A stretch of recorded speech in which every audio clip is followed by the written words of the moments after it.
Good morning to one and all present here. I am N.Ramya Devi, working as Assistant Professor in SNS College of Engineering. Today I am going to share a small article regarding data cleaning and normalization. So why do we need a data cleaning and normalization before going for an analytics? So cleaning raw input data is often the most important and time consuming part as a data scientist. Data cleaning is a process of fixing or removing incorrectly formatted, duplicate or incomplete data within a data set. Why data cleaning is important? When combining multiple data sources, there are many opportunities for data to be duplicated or mislabeled. So data cleaning process is not done, then it's going to skew the results and it will ultimately end up with the wrong decisions. So here, whenever the data is incorrect, outcomes and algorithms are unreliable, even though they may look correct. So there are a lot of different kinds of problems and data that you need to watch out for.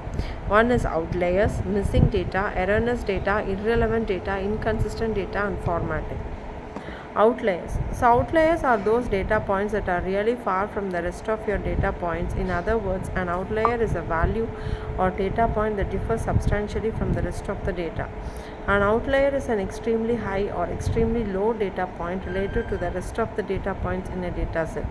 They can show up due to errors in data entry or measurement, or just because there is a variation in the population you are looking at and you happen to see one of the more unusual values.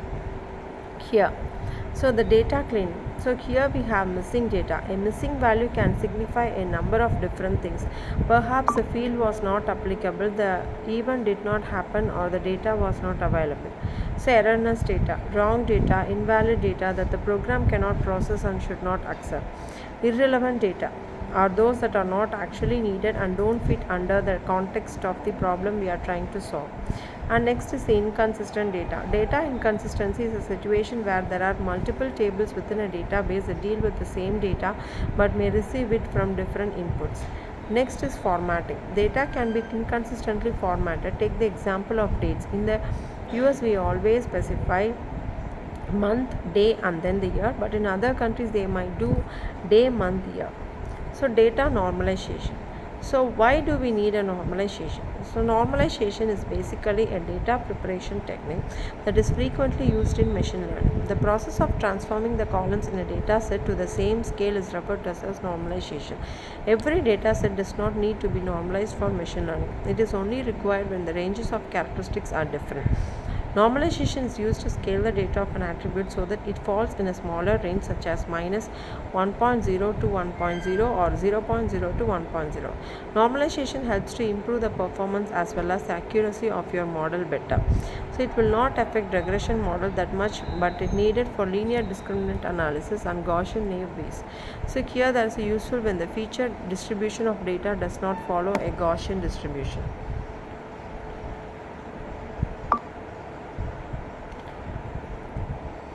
So normalization techniques in machine learning. Although there are so many feature normalization techniques in machine learning, few of them are most frequently used.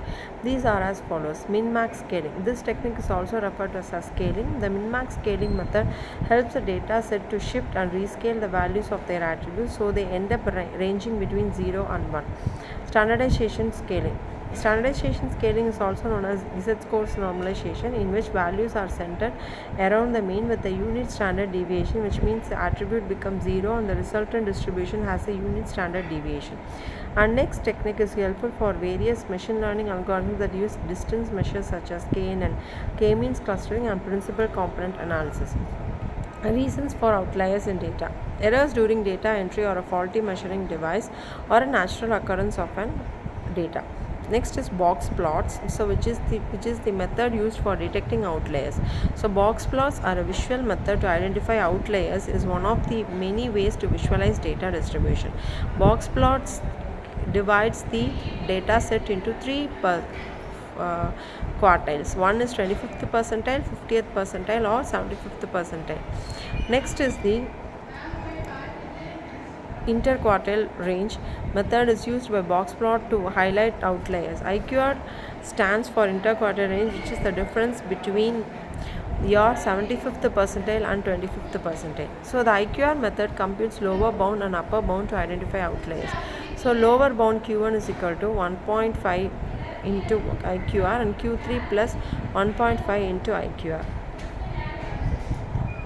So next is the Z-score method.